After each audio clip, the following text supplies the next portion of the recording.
ज्यादा हो रहा है? आवाज ज्यादा हो रहा है? हाँ।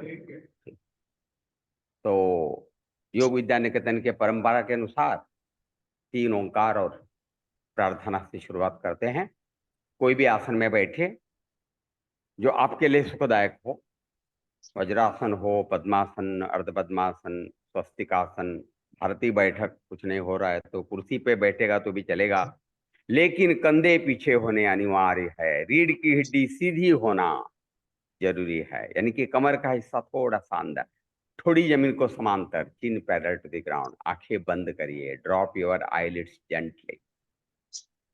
ज्यादा से ज्यादा शरीर रिलैक्स है, खास करके चेहरा, आपके हाथ, आपका एब्डोमेन यानी कि उदर आवरण, पेट आराम से हिल रहा है सांस के लिए अंदर बाहर। धीरे से सांस अंदर आ रहा है, धीरे से सांस बाहर चला जाए। Incoming breath, outgoing breath.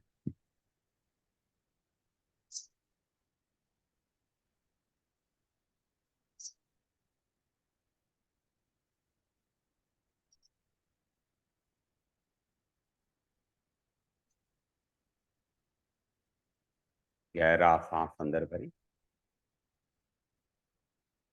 ओ,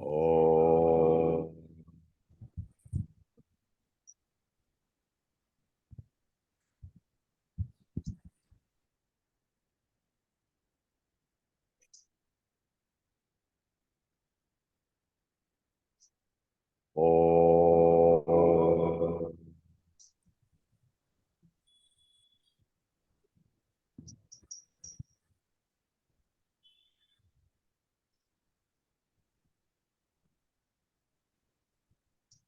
ओ,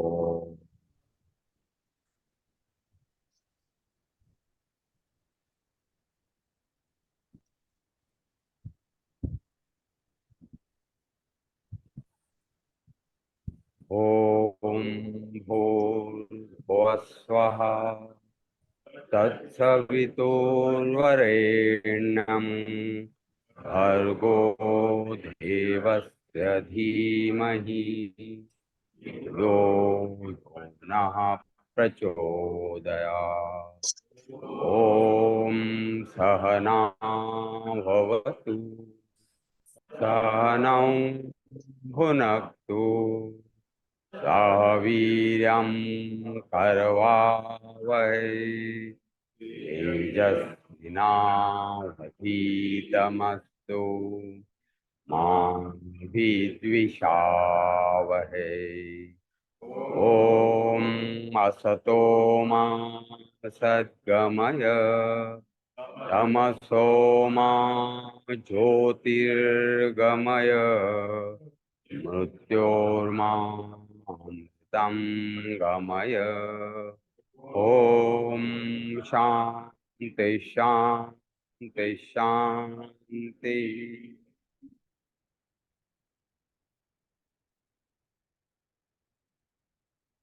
ओंकार तथा प्रार्थना के सकारात्मक स्पंदनों का परिणाम अपने शरीर तथा मन पर आप अनुभव कर रहे हैं।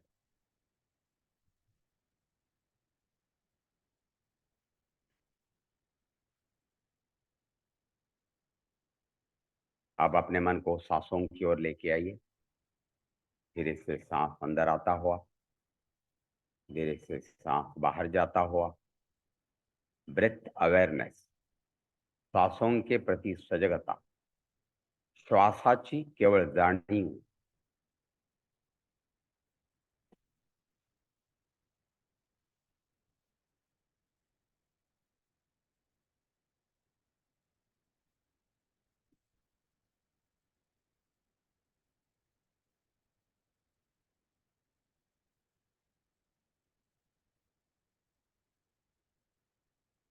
अब अपने मन को शरीर की ओर लेके आइए।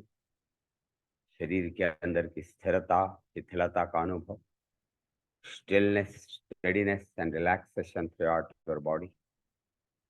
जेंटली ओपन योर आइज, धीरे से आंखें खोलिए। जो भी आसन में बैठे उसको छोड़िए। कम आउट ऑफ आसन एंड रिलैक्स।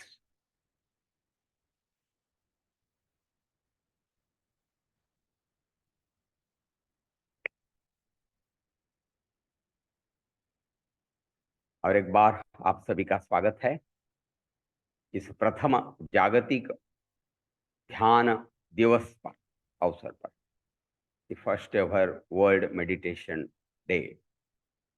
तो 21 जून जो है वो सबसे बड़ा दिन है नॉर्थ हेमिस्फीयर में, और इस दिन यूनाइटेड नेशंस ने इंटरनेशनल डे ऑफ योग स्वीकारा। लगभग 10 ऐसे डेज हो गए हैं, और अभी जो नॉर्थ हेमिस्फीयर में सबसे छोटा दिन है वो आज का दिन है 21 दिसंबर। हालांकि साउथ हेमिस्फीयर में उससे उल्टा होता है। तो इसको यूनाइटेड नेशंस ने वर्ल्ड मेडिटेशन डे ऐसा एक्सेप्ट किया है, डिक्लेयर किया है।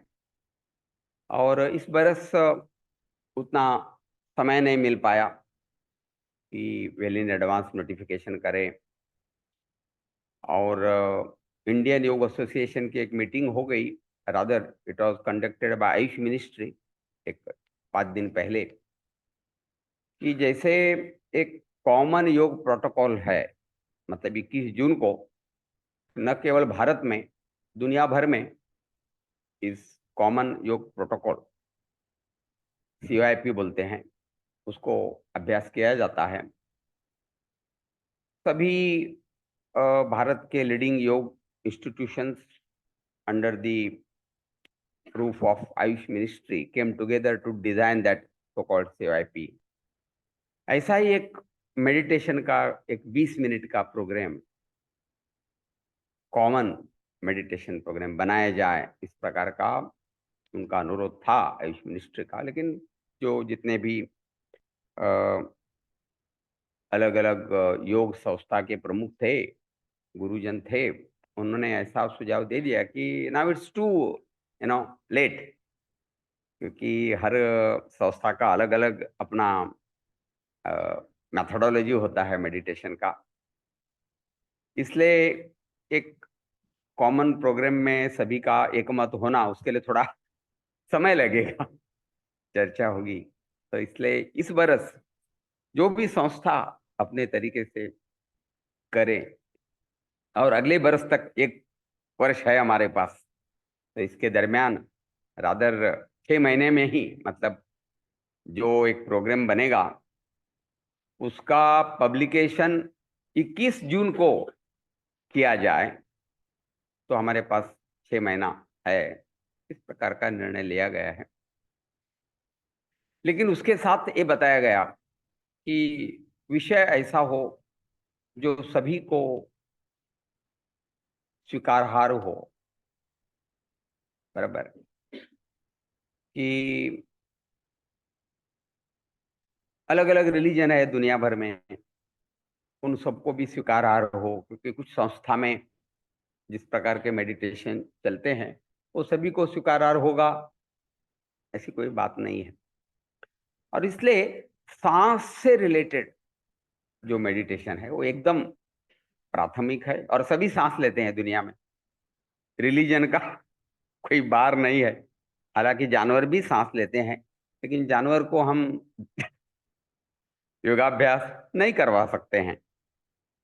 जानवर को क्या, आदमी भी एक जानवर है, और आदमी को भी योगाभ्यास जबरदस्ती नहीं करवाया जा सकता है, unless you willingly come forward. जैसे आज आप आए हो इधर सुबह सुबह उठ के, थोड़ी ठंडी के दिन में, इच्छा है करके आए हैं, बराबर। तो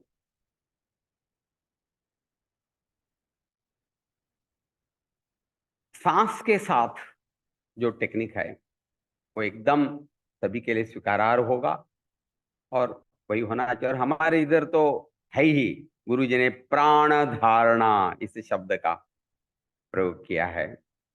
और हालांकि महर्षि पतंजलि ने आसन के बारे में जो बताया, पहला सूत्र है स्थिर सुखम आसन, यानी कि आसन स्थिरता मूलक हो, सुखदायक हो, मेरे लिए बहुत जरूरी है, जबरदस्ती बैठेगा तो नहीं होगा। प्रयत्न, दूसरा सूत्र है प्रयत्न शैथिल्य और अनंत समापत्ति। तो एक तो प्रयास नहीं करने का, ये उसका मतलब है, और प्रयास करेगा तो रिलैक्सेशन के लिए प्रयास, शिथिलीकरण के लिए प्रयास। और फिर तीसरा जो बताया, अनंत समापत्ति। अनंत होता है जिसका अंत नहीं है, और केवल उसी का अंत नहीं हो सकता है जिसका कभी आदि नहीं है, जिसका कभी जन्म नहीं है। हाँ, लाइट चाहे तो लगाए ना, मुझे कोई प्रॉब्लम नहीं। नहीं नहीं, इधर चाहे फोकस चाहिए तो लगा दीजिए। हाँ, तो जिसका जन्म नहीं होगा वो कभी मरेगा नहीं, और जो जो जन्मेगा वो मरेगा। केवल जीवित नहीं, सजीवों की बात नहीं कर रहा हूं मैं, निर्जीव भी। आज जो एस्ट्रोफिजिक्स कहता है कि अवकाश में भी अनेक स्टार्स, सूरज तो कुछ नहीं, सूरज एक है हमारा, ऐसे हजारों लाखों सूरज पड़े हैं, सूरज से भी अनेक गुने बड़े, और यह भी कभी जन्म लेते हैं।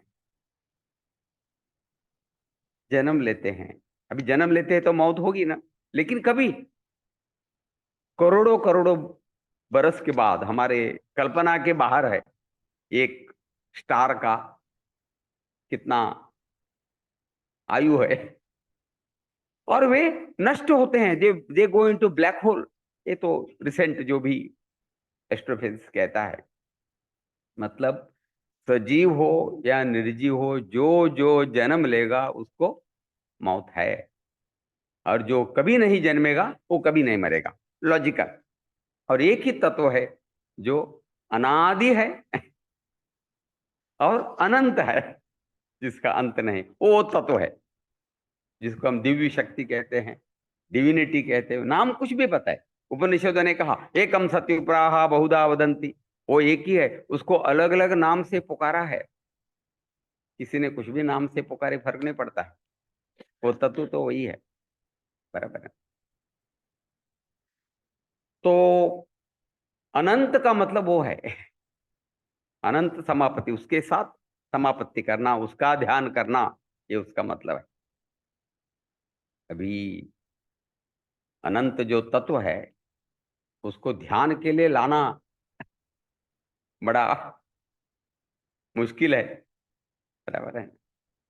जैसे एजुकेशन में, मॉडर्न एजुकेशन में बोलते हैं, एजुकेशन इज ऑट एग्जैक्टली, उसकी मेथोडोलॉजी क्या है, फ्रॉम नोन टू अननोन, जो ज्ञात है उससे अज्ञात की ओर जाएं, फ्रॉम सिंपल टू डिफिकल्ट। इसीलिए तो ग्रेडेड कोर्स है ना अपना। पहले प्रिलिमिनरी कोर्स में उत्थित एक पादासन, अर्धपवन, मुक्तासन ऐसे करते हैं, और अभी बाद में आप हलासन जो भी करते होंगे। फ्रॉम ग्रॉस टू सटलर, स्थूलता से सूक्ष्मता की ओर, क्योंकि सूक्ष्म समझना आसान नहीं है, तो पहले स्थूल समझे तब जाके धीरे धीरे सूक्ष्म की ओर जा पाए। उसी प्रकार से फ्रॉम कॉन्क्रीट टू एब्स्ट्रैक्ट, मूर्तता से अमूर्तता की ओर। कुछ अमूर्त है तो समझना मुश्किल है क्या है। जैसे 5 और 4 मिलके कितने होते हैं? 5+4, सिंपल मैथमेटिक्स जो फर्स्ट स्टैंडर्ड में वगैरह हमने किया होगा। अभी आप तुरंत बोलेंगे 5+4 = 9, तो बड़े है, ग्रोन अप है। लेकिन जब आप फर्स्ट स्टैंडर्ड में थे उतना आसान नहीं था। तो आपको बताया गया बेटा, माँ जी ने आपको 5 बनाना दे दिए केला, और पिताजी ने 4 दे दिए, कितने हो गए? तो फिर 6, 7, 8, 9 करके बोलता था। आप बोले थे जब छोटे थे, बड़ी बात थी उस एज के लिए। तो 5 और 4 9 है, केला क्यों चाहिए, या चॉकलेट क्यों चाहिए, और कुछ आम क्यों चाहिए? लेकिन वो अवस्था नहीं थी जब आप फर्स्ट स्टैंडर्ड में थे। 5 और 4 मिलके 9 होते, कुछ भी 5 होने दीजिए, कुछ भी 4 होने दीजिए, लेकिन वो अवस्था नहीं थी समझने के लिए। इसलिए उस प्रकार का उदाहरण दिया था। अभी आपने स्लेट पे ऐसे 5 रेशाएं निकाले, फिर 4 निशाल, और ऊपर से नीचे तक 9 हो गए आपने बोला, या राउंड निकाले। मतलब केला नहीं है, चॉकलेट नहीं, तो कम से कम लाइन चाहिए, गोल चाहिए, कुछ ना कुछ मूर्त चाहिए, तब तक अमूर्त का भाव जो है ना वो समझ में नहीं आएगा। लेकिन अभी आप विकसित हो गए, बड़े हो गए। आपको मालूम है 5 कुछ भी होने दीजिए और 4 कुछ भी होने दीजिए, 5 और 4 9 है, लेकिन फिर भी उसके लिए अलग अलग भाषा में अलग अलग अंक। हम शुरू में तो वही सीखते हैं ना, अंक लिपि बोलते हैं। अंक और लिपि, लिपि मतलब वर्ण, अक्षर, अक्षर और अंक, ये तो बेसिक है। उसी के ऊपर फिर पूरा हमारा अभ्यास बेस्ड है। इसलिए यदि हम बोले कि 5 केला कुछ भी नहीं है, 5 5 है, लेकिन फिर भी उसको 5 करके लिखा, वो हमने अज्यूम किया, संज्ञा है, वो सिंबल है। ऐसा बोलेगा तो 5, ऐसा किसने तय किया? हमने तय किया। क्योंकि कुछ ना कुछ अज्यूम करना पड़ता है, तब जाके आगे उसका अभ्यास हो सकता है। जैसे केमिस्ट्री में एच बोलेगा तो हाइड्रोजन, ओ बोलेगा तो ऑक्सीजन, एच बोलेगा तो हाइड्रोजन नहीं, हाइड्रोजन तो गैस है। ऐसा एच लिखने से हाइड्रोजन होता है क्या? लेकिन समझने के लिए आसान हो जाता है। उससे हमने बड़े बड़े फॉर्मूला अभ्यास किया, H2O मतलब पानी, और बड़ा बड़ा बहुत बहुत बड़ी केमिस्ट्री है। मतलब ये मूर्तता से कैसे हम अमूर्तता की ओर जा रहे हैं, और ये एजुकेशन का फंडा है, बेसिक। वही योग में है। योग तो एजुकेशन का शिखर है, पीक, बराबर है। हाईएस्ट एजुकेशन यदि कुछ हो सकता है, वो क्या हो सकता है? मैं कौन हूं, मैं कौन हूं यदि हमने जान लिया, it's the peak of education. और एजुकेशन बचा नहीं कुछ भी, दैट द हाईएस्ट। तो जैसे निराकार निर्गुण ईश्वर की संकल्पना वेदों में या हमारे शास्त्रों में या दुनिया के बहुत से और रिलीजन में है, लेकिन कैसा ये निराकार निर्गुण समझेगा? इसलिए हिंदू या सनातन धर्म में पहले फर्स्ट स्टैंडर्ड में मूर्ति पूजा का रिकमेंडेशन किया है। तो कुछ अन्य रिलीजन का उसको लिए आक्षेप होता है कि ये क्या मूर्ति में आप दिखा रहे हो, तो निराकार निर्गुण तत्व है, गलत है, मूर्ति पूजा करना गलत है। तो वे वे गलत नहीं है, that way they are right. लेकिन हमारा इतना ही कहना है कि शुरू में ऐसी अमूर्तता, ऐसा निराकारत्व, निर्गुणत्व मेरे समझ के बाहर है कि जिसकी मैं उपासना करूं, जिसका मैं ध्यान करूं, करूं तो कैसा करूं, बराबर है। इसलिए मूर्ति की कल्पना जो है ना, वो आई है। लेकिन अपेक्षा ऐसी है कि शुरुआत में मूर्ति पूजा करने के बाद हमारा विकास होना चाहिए कि हमें मूर्ति की जरूरत नहीं पड़नी चाहिए। लेकिन हमारा दुर्भाग्य से क्या होता है, हम फर्स्ट स्टैंडर्ड में ही जन्म लेते हैं और फर्स्ट स्टैंडर्ड में ही मरते हैं। उससे आगे हमारा विकास हो नहीं पाता है, जो अपेक्षित है, जो अपेक्षित है। तो जैसे महर्षि पतंजलि ने एक बोला संप्रज्ञात समाधि, दूसरा बोला असंप्रज्ञात समाधि या सबीज समाधि, फिर निर्बीज समाधि। तो हमारे इधर 16 विद्या और 64 कला है, राइट? हाँ, बताए गए, मतलब 80 हो गए। तो ये पूरे 80, उसका निर्माता आदि, आदिनाथ है, यानी कि ईश्वर है। और जिसका जो प्रचारक है और प्रैक्टिसर वो है उसके बेटे गणपति। एक निर्माता है 16 विद्या तथा 64 कला का, और दूसरा उसका प्रीचर है, उसको प्रैक्टिस करने वाला और प्रीच करने वाला। तो रे 80 में से हर एक में हमें सबीज समाधि तक लेके जाने की क्षमता, केवल हठयोगी नहीं है। गान समाधि, नृत्य समाधि आपने सुना होगा, हर एक में वो है समाधि तक लेके जाने का। लेकिन वो सबीज समाधि है, असंप्रज्ञात समाधि है। और फिर उसको छोड़ के ही आगे निर्बीज समाधि की ओर विकास हो सकता है। मतलब जिस सीढ़ी पर हम चढ़े उस सीढ़ी को लात मारो, नहीं तो वापस आएगा ना वो। सांप सीढ़ी का खेल आपको मालूम है, नीचे आ जाता है ऊपर आके। और इसलिए कहा कि जो महर्षि पतंजलि के योग दर्शन का जो तृतीय चैप्टर है, तृतीय पाद जिसको कहते हैं, उसका नाम है विभूति पाद। विभूति बोलेगा तो सिद्धियां, सुपर नेचुरल पावर। और वो बताएगा अनेक ऐसे सिद्धियां प्राप्त होगी आपको, लेकिन उसको देखना नहीं, उसका उपयोग नहीं कर, तब जाके आगे जा पाओगे। चौथा प्रकरण है कैवल्य पाद। तो केवल कैवल्य अवस्था में जाना है तो सिद्धियां को नहीं देखना है। और जो सिद्धियां का उपयोग करेगा वो सांप सीढ़ी के खेल जैसा नीचे आ जाएगा। ऐसे अनेक उदाहरण है। तो उन्नति बोलते हैं, अवनति बोलते हैं। तो अवनति हो जाएगी जब सिद्धि का उपयोग करोगे। अभी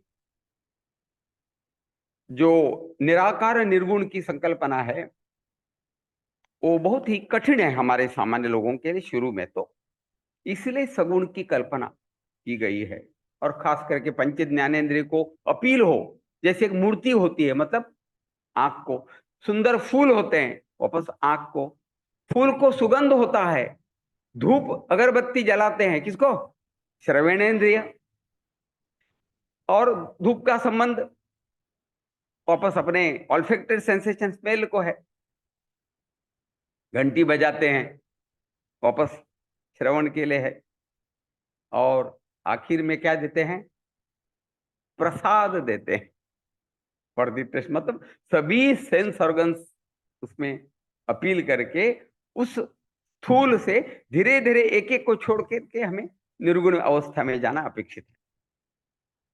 वो भक्ति योग हो या हठ योग हो या राजयोग हो, सभी में वही है। जैसे मैंने कहा कि अनंत यानी कि दिव्य तत्व जो जन्म नहीं लेता है, इसलिए उसकी मौत नहीं होती है। आत्मा अमर है कहा गया है, हमारे अंदर आत्मा है, बराबर है, वही परमात्मा है, वही तो पूरा योग का विषय है। इस अनंत को के ऊपर मन को लेके जाना वापस बहुत कठिन है। इसलिए अलग अलग मेथोडोलॉजीज महर्षि पतंजलि ने खुद वर्णित किए हैं, कुछ कम से कम 10 अलग अलग मेथोडोलॉजी, उसकी चर्चा अभी हम नहीं करेंगे।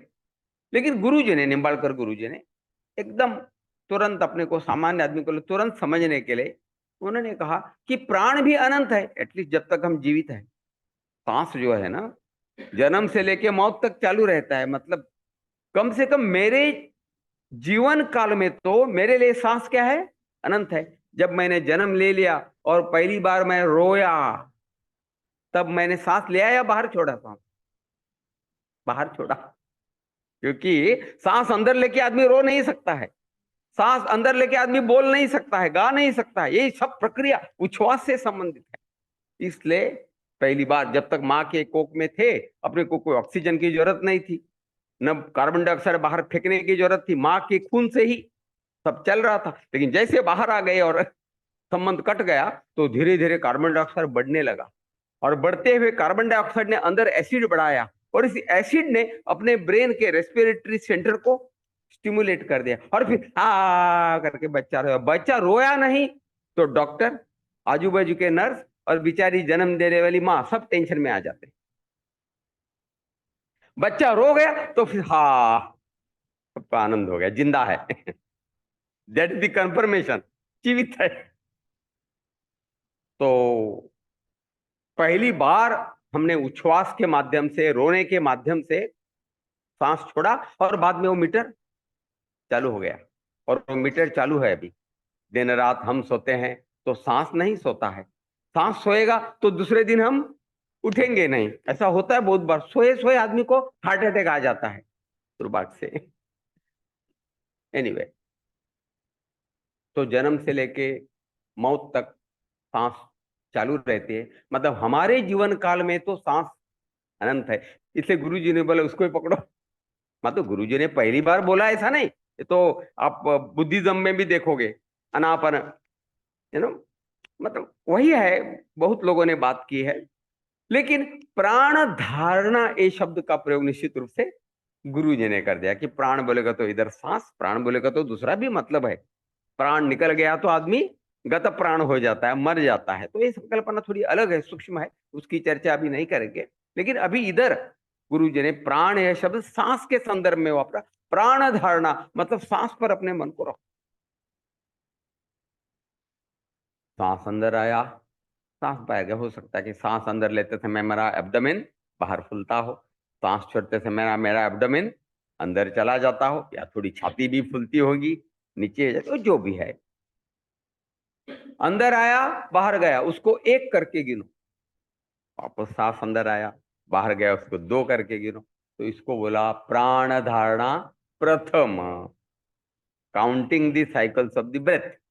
सांसों के चक्रों को गिनने में अपने मन को लगा रखो, एंगेज करो, एंगेज करो, बहुत इंपॉर्टेंट है एंगेज। क्योंकि मन जब तक सोया नहीं है ना, मतलब आप मान लीजिए 7 घंटा आप सो रहे हो तो बाकी 17 घंटा मन में कुछ ना कुछ चालू रहता है।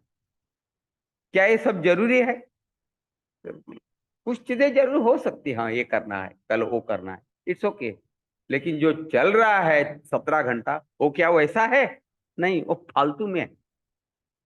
15 बरस पहले ऐसा ऐसा हुआ था, फिर उसने मुझे ऐसा बोला, फिर मैंने उसको ऐसा क्यों नहीं बोला, अब फायदा है क्या बोल के?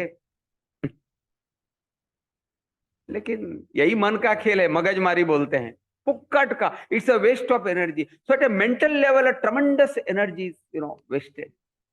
योग वो है कि जो आपको महत्तम ऊर्जा अवस्था में लेके जाए, यानी कि कम से कम ऊर्जा का उपयोग आप करें। इसलिए योगाभ्यास में पेट खाली होता है।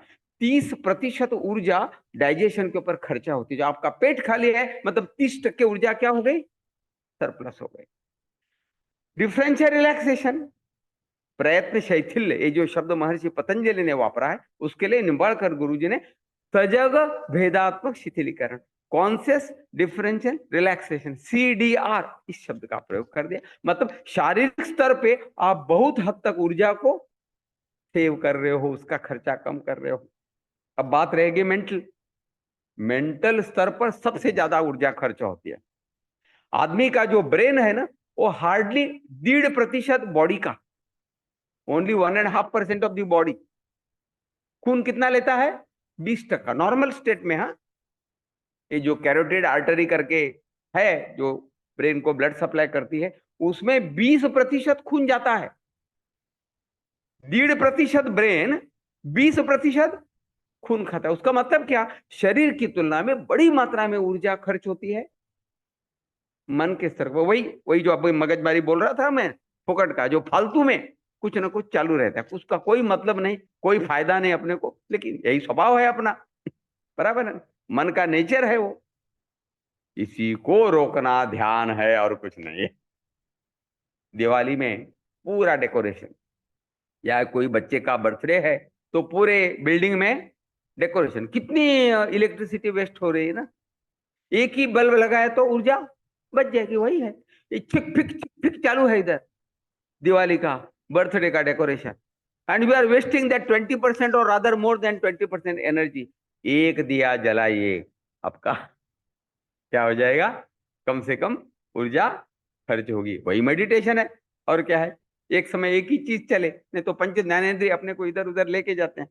तो गुरुजी ने कहा कि आप सांसों पर मन को लेके जाइए, तो सबसे पहले प्राण धारणा प्रथम करिए। जैसा उसका अभ्यास कर दे हो गया अच्छा, तो खुद को प्रमोट करिए। फर्स्ट स्टैंडर्ड में पास होते हैं तो टीचर आपको सेकंड स्टैंडर्ड में प्रमोट करते हैं, लेकिन योग में कोई टीचर नहीं है, आप खुद टीचर हो। इससे बोलने पर अनुशासन, महर्षि पतंजलि ने योग दर्शन में पहला ही सूत्र बताया, अथ योगानुशासन। अब मैं योग का अनुशासन बताया जा रहा हूं, ऐसा वे प्रस्ताविक करते हैं, इंट्रोडक्टरी देते हैं कि योग को शासन क्या होता है? गवर्नमेंट है, somebody makes the rule. Parliament में बैठे हैं ना लोग, वो रूल बनाते हैं, फिर उसको इंप्लीमेंट कौन करते हैं? एडमिनिस्ट्रेटिव, पुलिस डिपार्टमेंट है या RTO है या दूसरा, सब अलग अलग डिपार्टमेंट उसको इंप्लीमेंट करे। बराबर अब कर रहे हो नहीं कर रहे हो, सिग्नल तोड़ा तो चलन फाड़ेंगे, और कुछ करेगा तो और पेनल्टी देंगे, and all that, railway ticket, this all administration. मतलब कोई तो रूल बनाता है और कोई यंत्रणा उसको फॉलो करती है, इंप्लीमेंट करती है। इधर वो अनुशासन, मैंने ही रूल बनाया है और मैं ही फॉलो कर, पूछने वाला कोई नहीं है मुझे।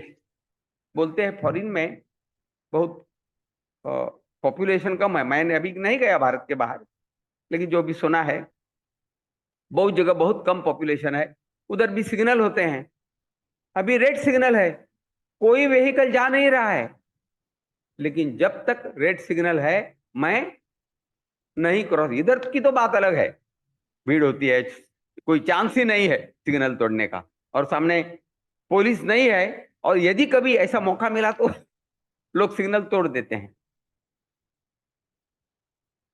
पुलिस है तो नहीं, ट्रैफिक पुलिस है तो सिग्नल तोड़ने का सवाल नहीं आता, मामा बैठा है वगैरह बोलते हैं, बराबर है ना।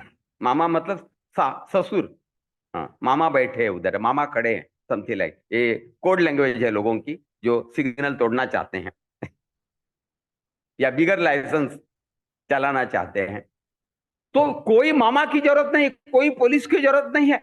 मैं तय करूंगा जब तक उधर ग्रीन सिग्नल नहीं आएगा मैं जाऊंगा नहीं, ये मेरा कमिटमेंट है। वो सलमान खान का एक डायलॉग है ना, एक बार मैंने कमिटमेंट कर दिया फिर खुद का भी नहीं सुनता हूं। ये है अनुशासन, बोल रहे महर्षि पतंजलि, ये अनुशासन है।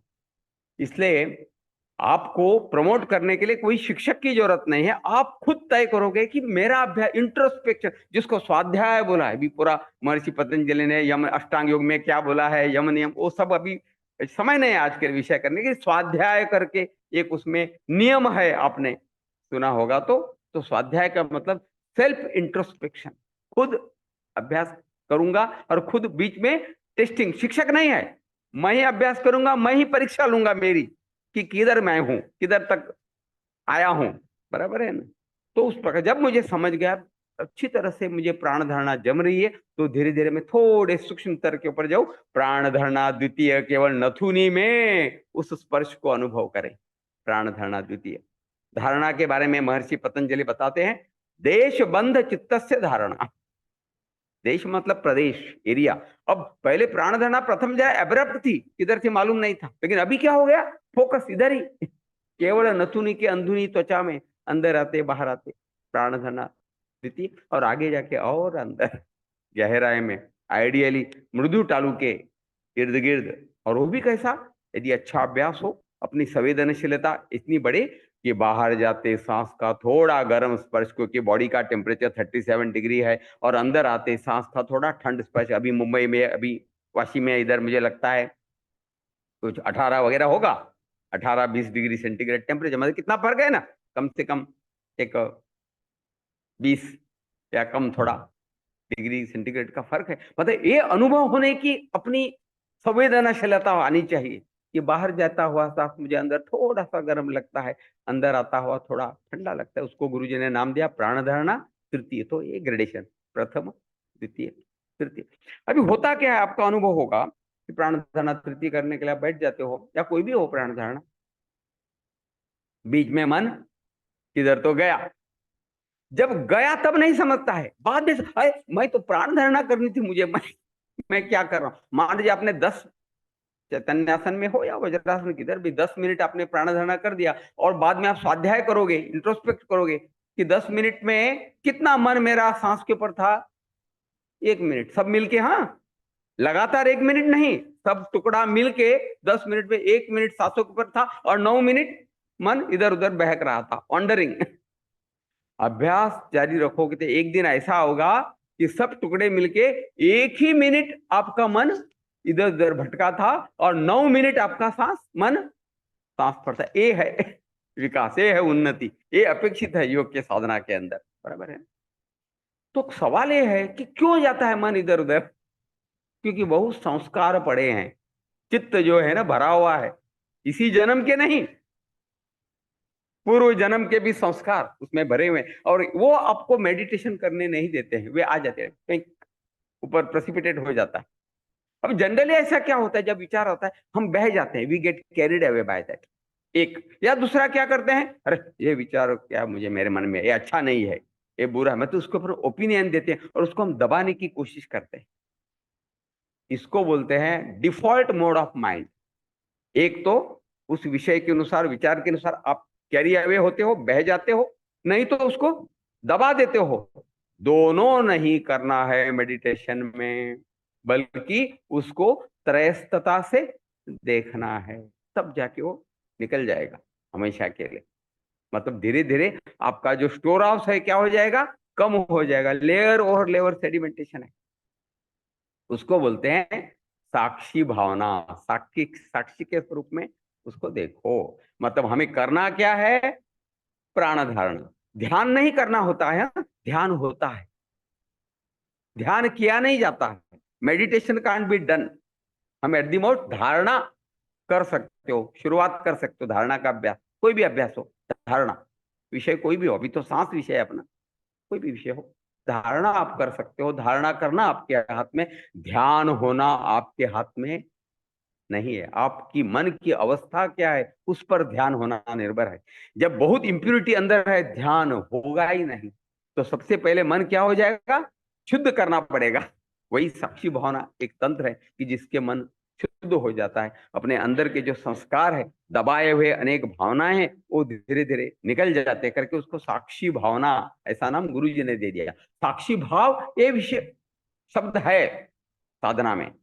जो महान योगी वो साक्षी भाव में जीते हैं, साक्षी भाव में जीते हैं। लेकिन हम साक्षी भाव में नहीं जीते हैं, बस ये फर्क है।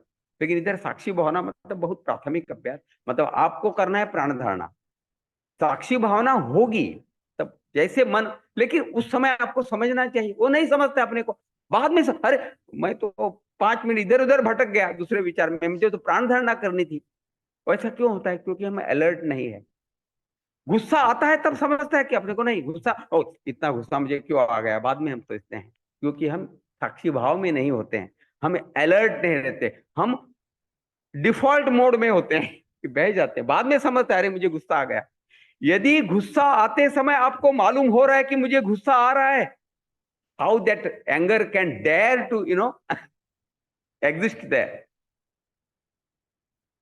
गुस्सा आ नहीं सकेगा अपने को यदि मालूम है गुस्सा आते समय। हाँ, वही तो हमारी समस्या है कि जब गुस्सा आता है तब हम अवधान नहीं है हमारा, वी आर नॉट अलर्ट, हम जागृत नहीं है, और बाद में समझते हैं मुझे गुस्सा आया था। तो हमें इतना अलर्ट होना है प्राण धारणा करते समय कि जैसे प्राण धारणा से मेरा मन कोई अंदर से आ गया, प्रेसिपिटेट आउट हो गया, जैसे अब ये एयर आता है ना ऊपर बुड़क करके, बुलबुला, हाँ उस प्रकार से आ गया, उस समय मैं अलर्ट हूं, तो मैं उसको केवल साक्षी भाव से देखूंगा। उसके बारे में कोई अच्छा है, बुरा है, सोशली एक्सेप्टेबल है, डिजायरेबल है, अनडिजायरेबल है, एथिकल है, अनएथिकल है, नथिंग ऑफ दैट सॉर्ट। कोई ओपिनियन नहीं। करना क्या है, प्राण धारणा। हाँ हाँ, ये हो रहा है तो उसको साक्षी के स्वरूप में देखना है। तो फिर दूसरा आ सकता है, नहीं तो हम करेंगे प्राण धारणा। ये तत्व है। चले बैठते हैं। बराबर 20 मिनट आज हम यह प्राण धारणा करेंगे, और उसके दरमियान साक्षी भावना हो सकती है। क्योंकि साक्षी भावना से माध्यम से जब तक चित्त शुद्धि नहीं होगी तब तक ध्यान जमने वाला नहीं होगा। तो भी थोड़ा समय के लिए होगा, फिर डिस्टर्ब हो जाएगा। कोई भी आसन, हाथ कैसे भी हो, आपको पद्म मुद्रा में रखने हैं, द्रोण मुद्रा में, खास करके पद्मासन वगैरह द्रोण मुद्रा में, या वज्रासन में है तो सुलभ वज्रासन में ऐसा ग्रोइन पे रखे तो भी चलेगा, लेकिन कंधे पीछे होनी चाहिए, रीढ़ की हड्डी सीधी होनी चाहिए, थोड़ी जमीन को समांतर होनी चाहिए, आंखें बंद,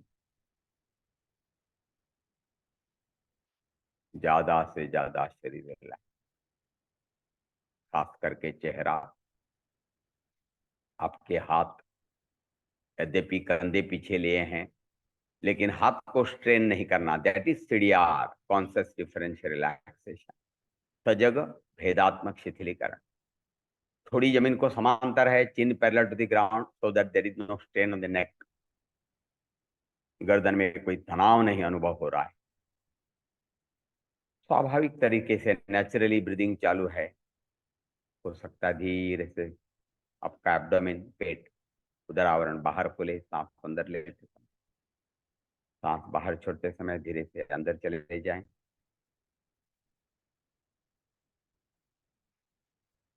अपने सांसों के चक्रों को गिनने में मन को लगा रखिए। सांस अंदर आया, सांस बाहर गया, एक, सांस अंदर आया, सांस बाहर गया, दो। इस प्रकार से सांसों के चक्रों को गिनिए।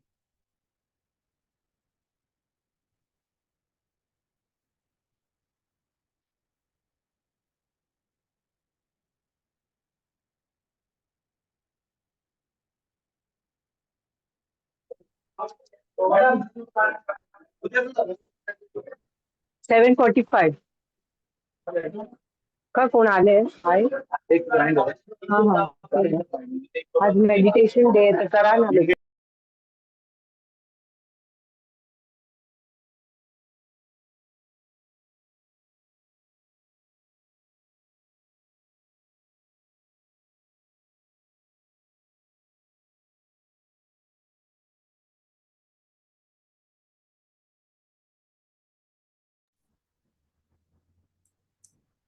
सर अनम्यूट करा।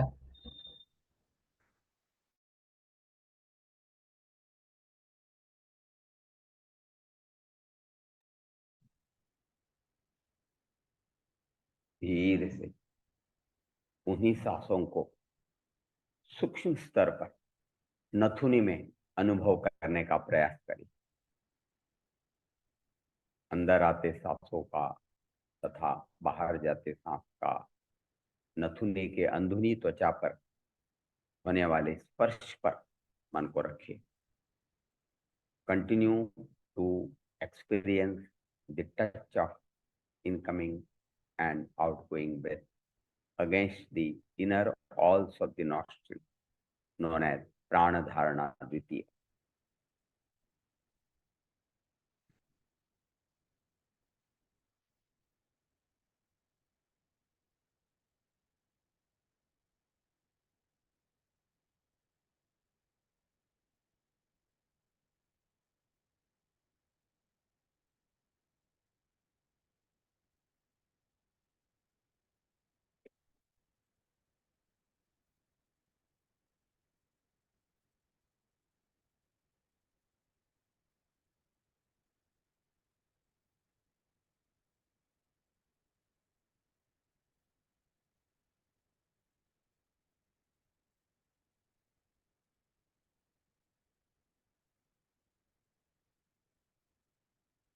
धीरे धीरे उसी स्पर्श को थोड़े और गहराई में क्या आप अनुभव कर सकते हो?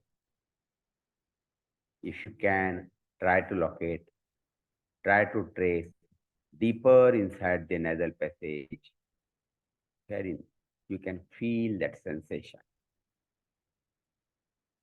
Ideally, the nasal passage takes a 90-degree turn and below the nasopharynx, near soft palate. If you can locate this touch, that's ideal, known as Pranadharana Tritiya. The touch around soft palate of exhaled air is warmer compared to that of incoming breath. गहराई में मृदु तालु के इर्द गिर्द यदि आप सांस के संवेदना को अनुभव कर सकते हो और बाहर जाते सांस का थोड़ा गर्म स्पर्श और उसके तुलना में अंदर आते सांस का थोड़ा शीतल यानी कि ठंडा स्पर्श, उस पर आप मन रखोगे तो ये होता है प्राणधारणा तृतीय, जो ज्यादा सूक्ष्म है।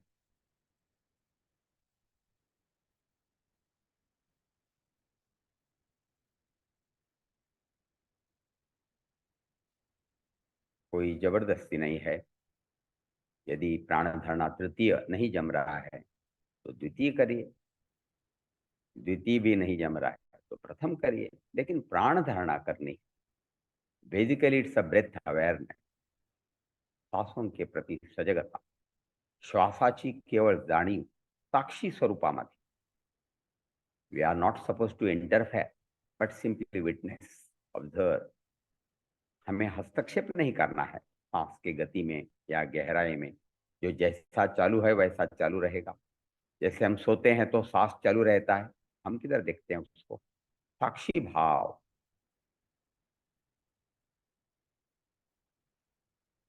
सांसों के प्रति साक्षी भाव, यही है प्राण धारणा। साक्षी प्राण इस शब्द का भी प्रयोग हम कर सकते हैं। Not interfering but witnessing the breath.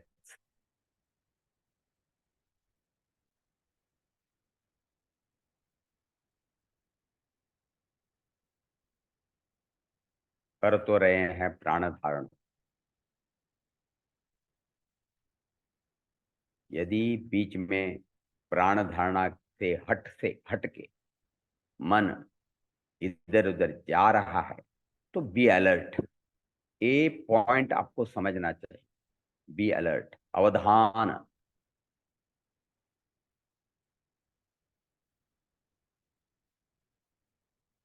तो फिर उसको हम त्रैस्तता से देख सकते हैं। Neither we should get carried away by that thought, nor we should suppress that. न उसको दबाना है, न उसके साथ बहना है, जो हमेशा होता है डिफॉल्ट मोड ऑफ माइंड। लेकिन अब माइंड को हमें विटनेस मोड में डालना है। Be alert and be aware of whatever mental process is thought to be.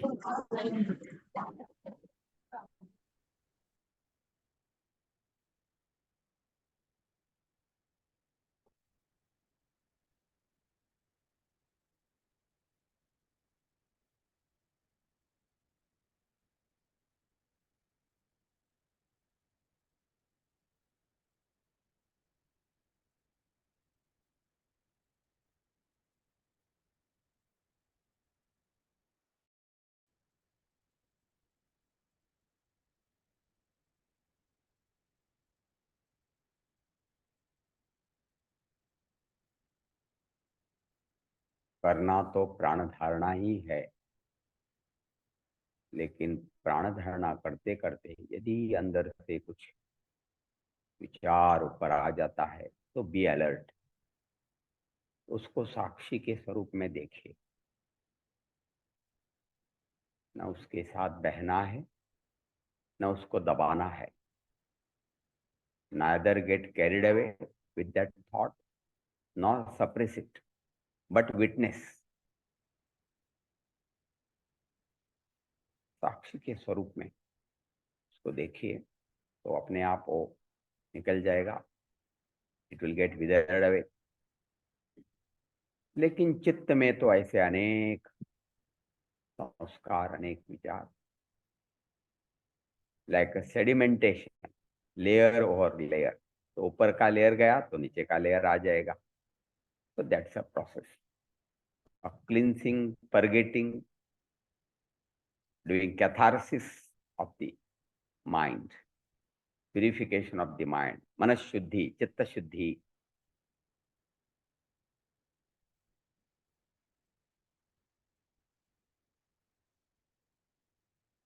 आपको कोई विचार मन में लाने की कोशिश नहीं करनी है, करना है आपको प्राण धारण। लेकिन ये हो रहा है अपने आप, तो होने दीजिए, लेकिन अलर्ट, साक्षी के स्वरूप में देखना है। उस विचार के साथ बहना नहीं, न उसको दबाना, साक्षी भावना।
सांस अंदर आ रहा है, सांस बाहर चला जा रहा है।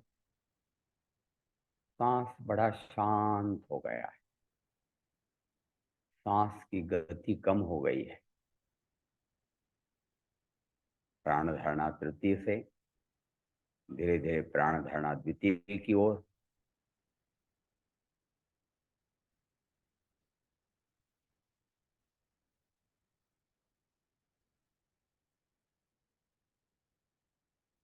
फिर प्राण धारणा प्रथम की ओर।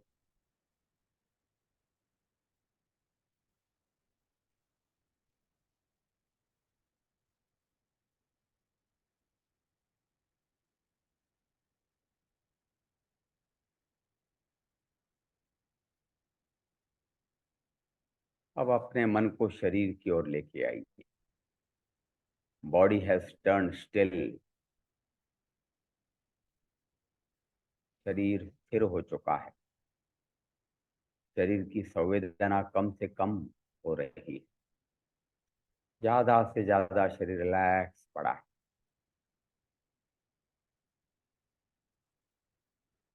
उसका आनंद एक ओंकार से इस ध्यान सत्र की हम समाप्ति करने वाले हैं।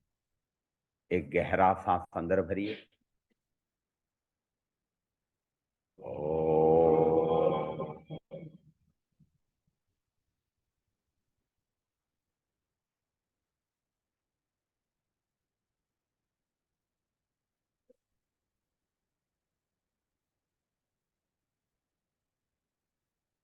ओम के कंपनों का आनंद शरीर, दिल तथा मस्तिष्क पर।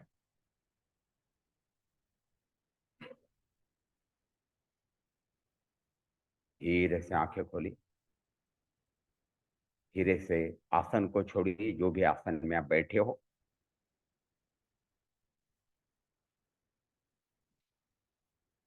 बहुत बहुत धन्यवाद आप सभी को इस योग विद्या निकेतन द्वारा आयोजित इस प्रथम जागतिक ध्यान दिन के इस कार्यक्रम में आप सम्मिलित हुए और सभी को शुभेच्छाएं। Thank you. Welcome. Thank you, sir. Thank you, sir. Thank you, sir. Thank you so much. Thank you so much. Thank you, sir. Thank you. Thank you, sir. Thank you, sir. Thank you, sir. Thank Thank you, you, sir. sir. Thank you. Thank you, sir. Thank you. Vidyaniketan में है ऐसा लगा। Thank you so much, sir. Thank you. Thank you, sir. Hali. Okay. Thank you, everyone. I will end the meeting. Thank you Sawant sir, खूप छान वाटलं. सभी को sweet मतलब शक्कर वाला स्वीट नहीं देंगे योग के क्षेत्र में, फल देंगे, फल। कुठल्या फ्लोरला आहे? Ground floor. Thank you Sawant sir. छान वाटलं एकदम मस्त.